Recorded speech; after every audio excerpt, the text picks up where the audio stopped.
to address increasing agitations in different parts of the nation while restating their commitment to the unity of the country.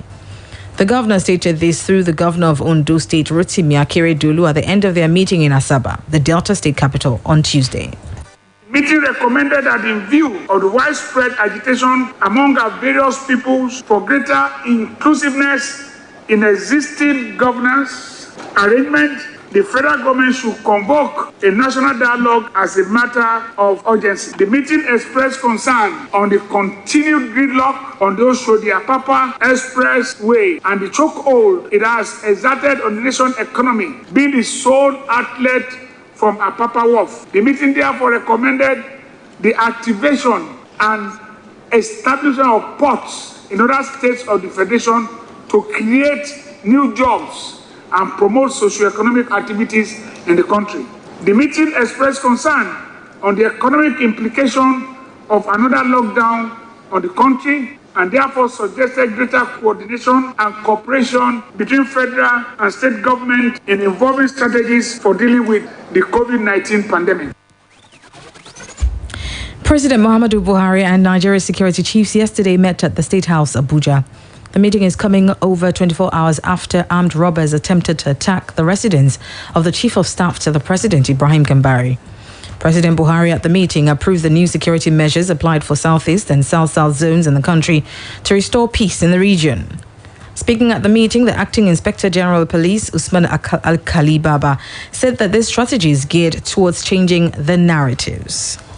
Security Council meeting, which has taken place 3 times within the last 11 days, has assessed the situation in the country, particularly in the southwest and south-south, as it affects law and order, and we have some measures that have been approved by the council to take to ensure. So the southeast and south-south. We have some measures which we have outlined, and it has been approved by the council, and we will see how we can change the narrative within the quickest possible means to restore law and order and restore peace in that area. Also speaking, the National Security Advisor Babagana Monguno, who noted that the country is fighting unknown enemy, stated that the meeting was to address the security challenges in the country, particularly those that have risen in the last few months.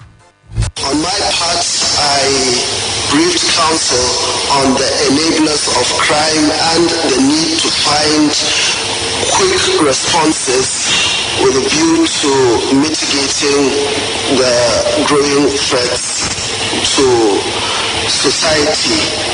And these enablers are discussed in detail, and Mr. President has already given direction on how to deal with them, specifically issues of drug abuse as propellants for crime, how to make the criminal justice system much more effective, as well as looking at issues of unemployment, which of course the Federal Executive Council had given an approval through previous memos on how to get 100 million people out of poverty. The federal government is set to prosecute 400 suspects arrested for allegedly funding terrorism in the country. This is according to the Minister of Information and Culture, Lai Mohammed, who stated this during a press conference in Lagos. He also reiterated the commitment of President Muhammadu Buhari's administration in tackling the menace of insurgency, banditry, and other security threats across the country. The minister also appealed to Nigerians to support security agencies who face the added task of having to watch their backs while working to protect others. Mohammed also described attacks on security formations as a declaration of war against the country, condemning the assault on security operatives. Governor Seyi Makinde of Oyo State has congratulated the Muslim faithful in the state and the country at large on the completion of the Ramadan fast and the celebration of Eid al-Fitr. Governor Makinde, in a statement by his Chief Press Secretary, Mr. Taiwo Adisa in Ibadan, described the end of the Ramadan as a thing of joy for both Muslims and non-Muslims alike.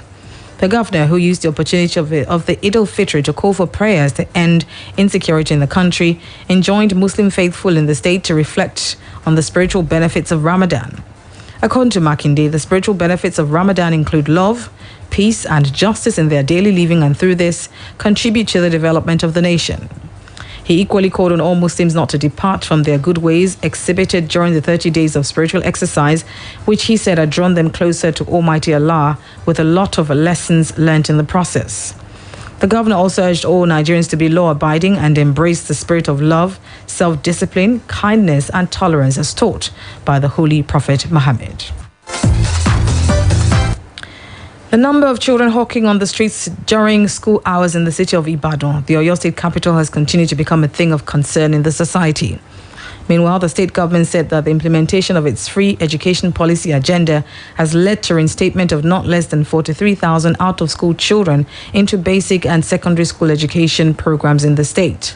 Despite this, most of the children were reportedly seen hawking nose masks and edibles at strategic areas such as banks and various bus stops, while some of them even venture into street begging.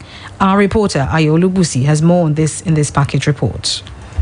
To United Nations Children Fund, UNICEF, 1 in every 5 of the world's out-of-school children is in Nigeria. Even though primary education is officially free and compulsory, about 10.5 million of the country's children aged between 5 to 14 years are not in school. Only 61% of 6 to 11-year-olds regularly attend primary school, and only 35.6% of children aged 36 to 59 months receive early childhood education.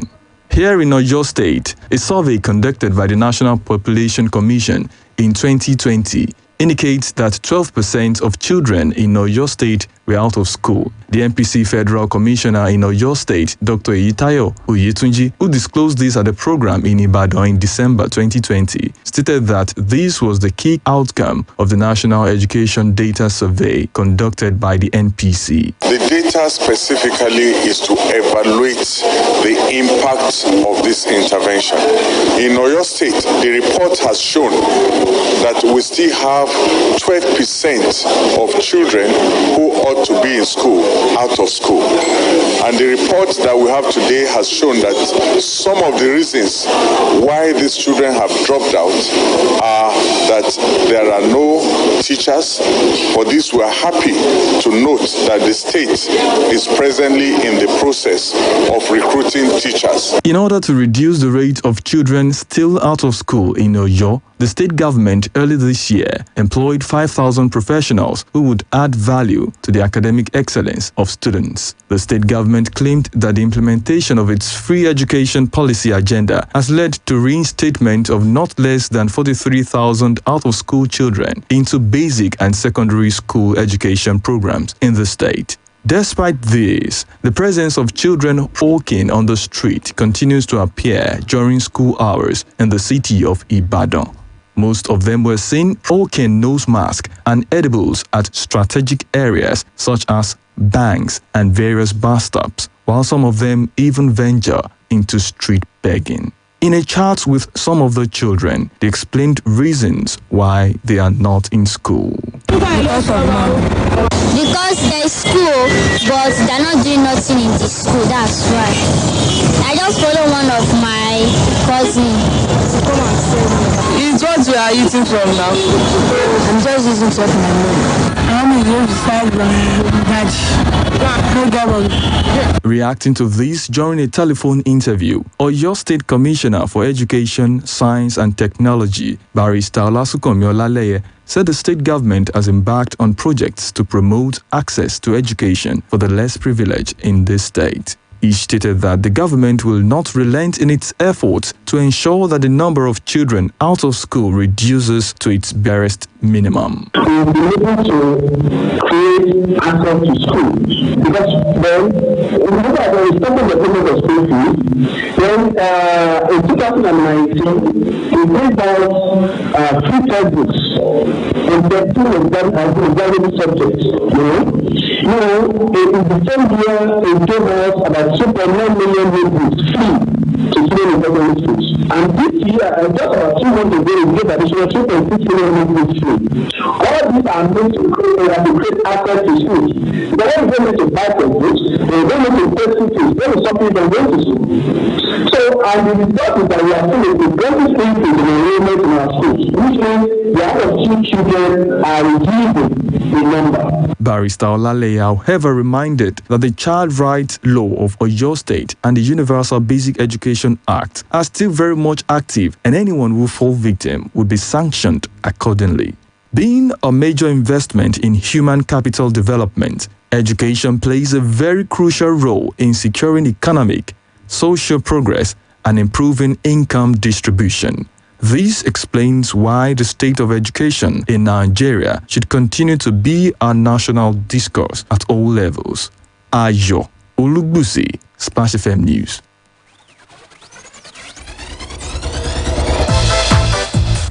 You're still listening to the 1 p.m. news on Splash 105.5 FM. Now turning to the foreign scene. Israel has declared a state of emergency in the central city of Lod after rioting by Israeli Arabs as conflicts between Israeli forces and Palestinian militants intensified. Cars were set alight and a father and daughter, both Israeli Arabs, died when a rocket from Gaza hit their car.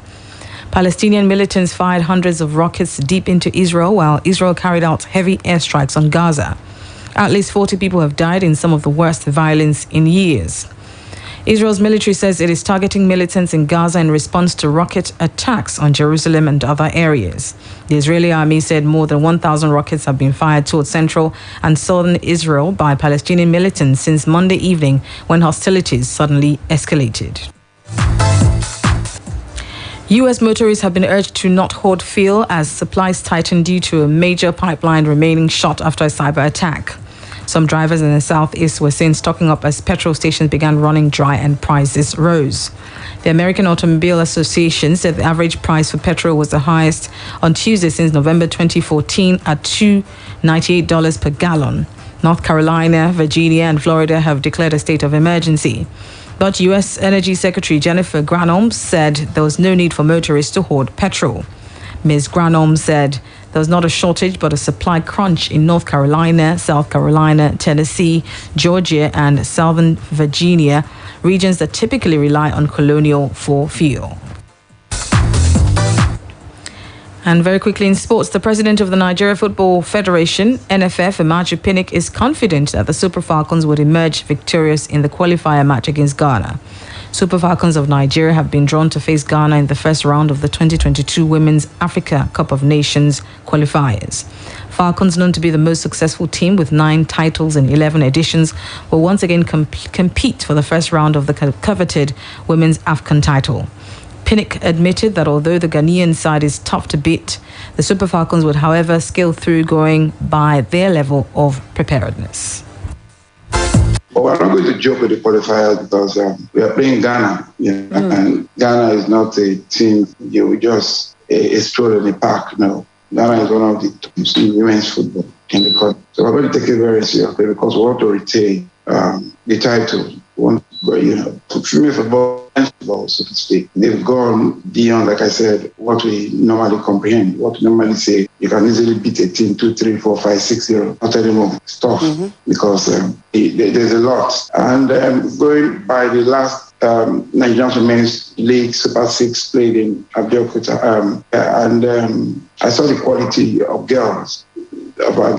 our women. They played very good football, and that gave me a lot of hope, or gave Nigerian Football Federation a lot of hope that we can have won 3 teams in the Super Falcons. So we are working on that as a plan B and a plan C, but I'm very convinced that we'll get this through. Personally, I'll follow up with. Aggregate winners will qualify to join Morocco, the host nation, in the final tournament. The tournament will then kick off from July 2nd to 23rd next year. Manchester City has been confirmed as English Premier League EPL champions with 3 games to spare. They were confirmed after second-place Manchester United lost 1-2 at home to Leicester City on Tuesday. Pep Guardiola's City side, who missed a chance to steal the title when they were beaten 2-1 by Chelsea on Saturday, are 10 points clear of United, who also have 3 games left. It is City's third Premier League title in 5 seasons under Guardiola and their 5th in the last 10. Just before we go, a recap of the headlines. Southern governors have banned open grazing, asked President Buhari to address Nigerians. Oyo State governor has congratulated Muslim faithful on completion of Ramadan fast. Israel has declared emergency in Lord as unrest spreads. Nigeria Football Federation has assured of Falcons' victory against Ghana 2022 Women's Africa Cup of Nations qualifiers. For more details on the news, visit our website on www.splashfm1055.com. Now you can download the Splash FM mobile app on iOS, BlackBerry World and Google Play Store to listen live, get news update, opinion poll, and also report an event live to us through the iReport feature. To download, simply go to any of the stores mentioned and search for Splash FM 105.5, then click to download. We have now come to the end of the news on Splash 105.5 FM, the integrity station and the best radio station in the southwest of the country. The news editor is Tunde Olawu, assisted by Chinwe Churchill. I'm Ronke Giwa Onafuwa. Good afternoon and thank you for listening. Quick, charge at 240.